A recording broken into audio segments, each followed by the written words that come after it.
everybody, welcome to my channel. My name is Sharon and this is a channel that is dedicated to all things related to narcissism.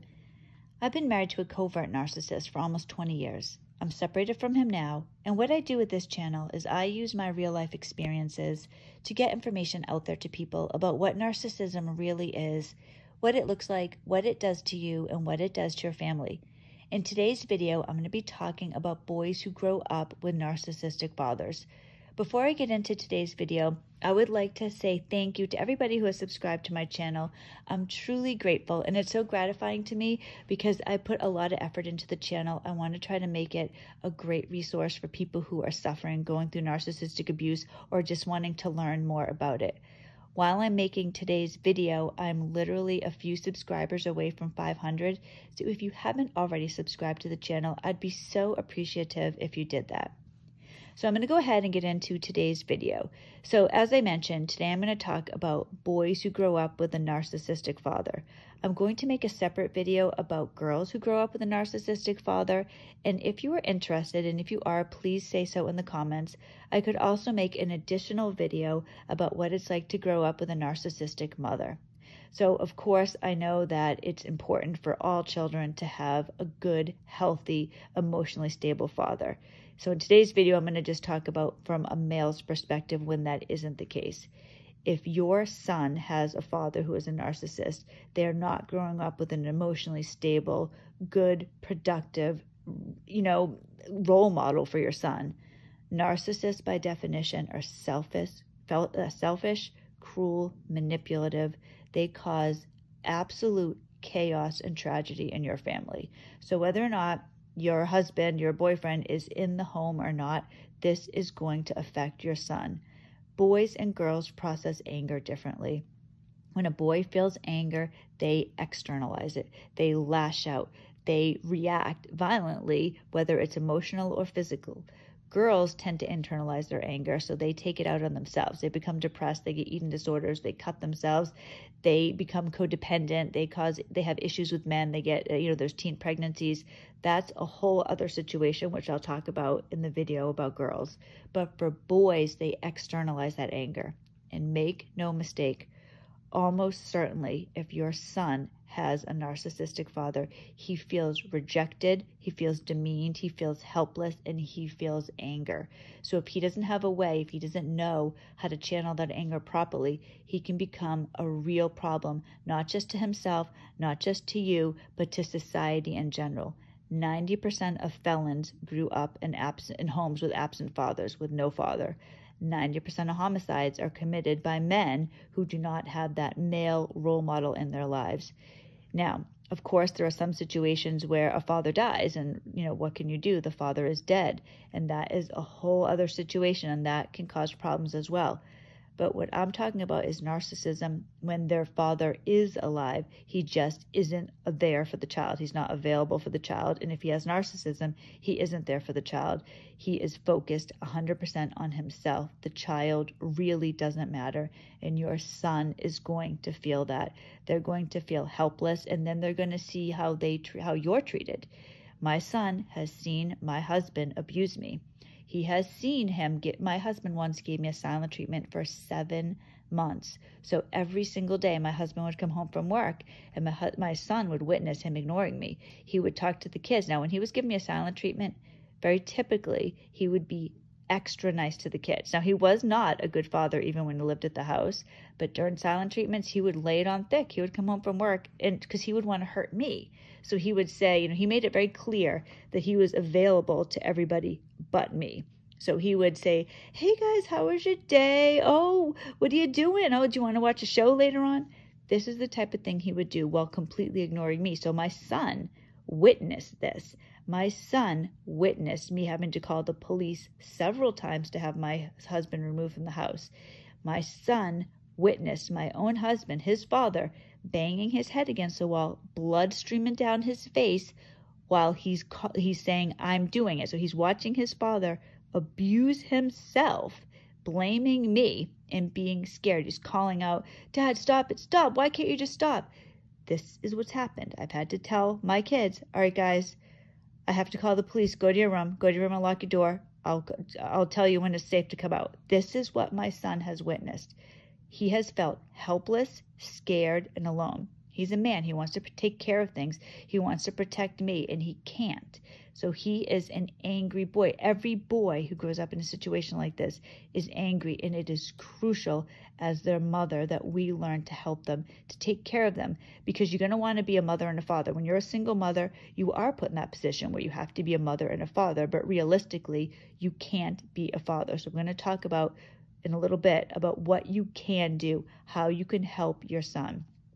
I had my heart broken one day, the first year my husband didn't get me anything for my birthday. My son, my little boy, came up to me and he said to me, "Mommy, can you drive me to the store? Because I want to get something for you for your birthday.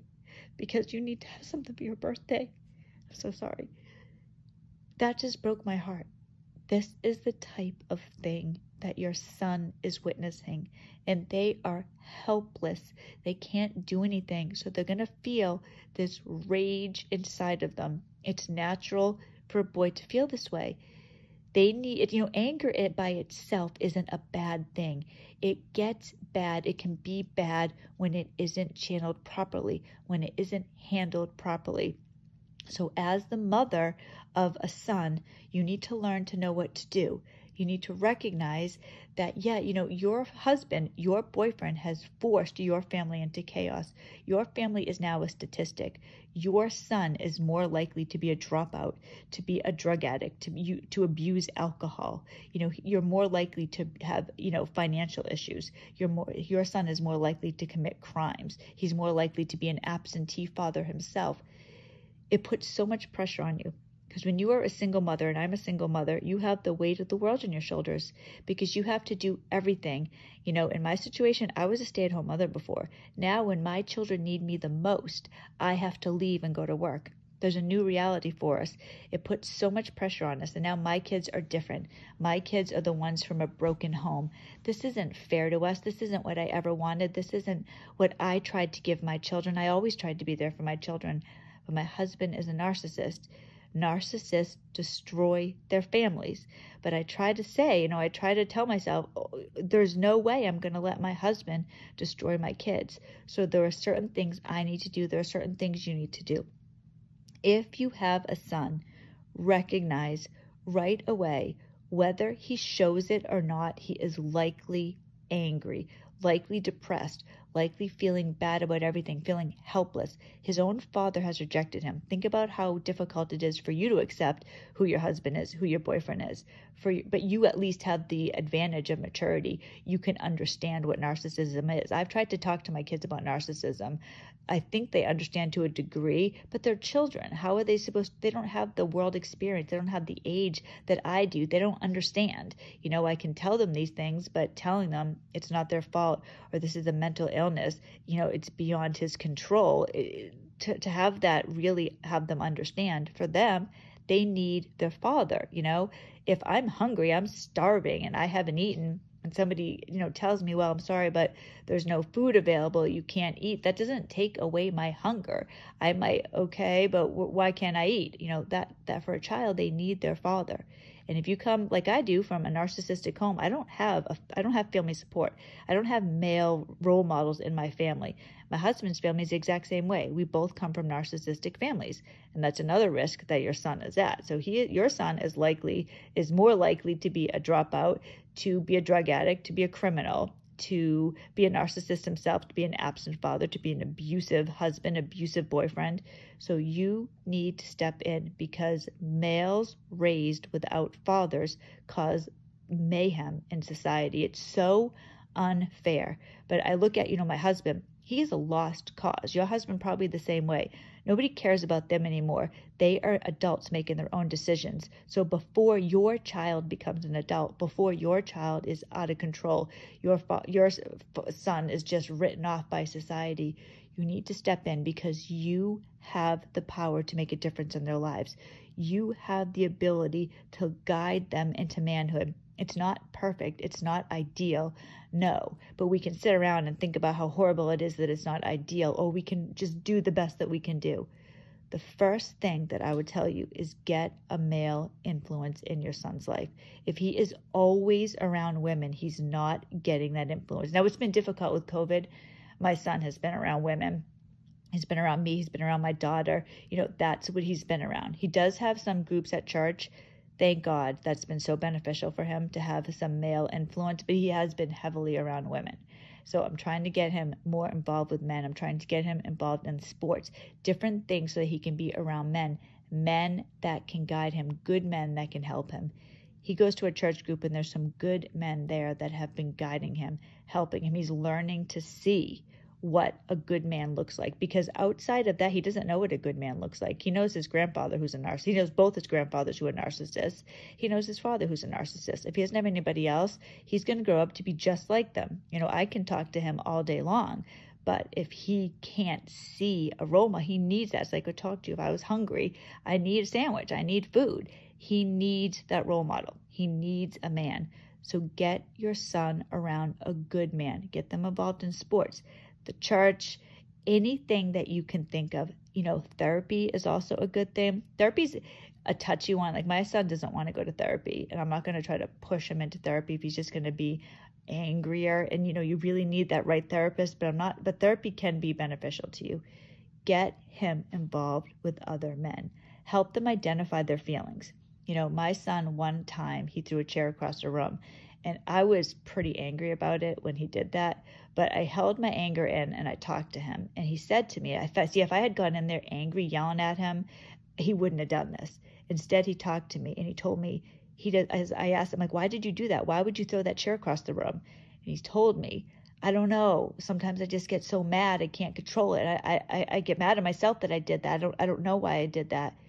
So I was able to talk to him, and we talked about how, I asked him, does he feel this anger coming on? Can he feel it? Is it rising up, or does it suddenly come on uncontrollably? So he told me that he can feel it. It starts simmering. He starts getting angry. Then if he doesn't do anything, it gets out of control, and then he just reacts.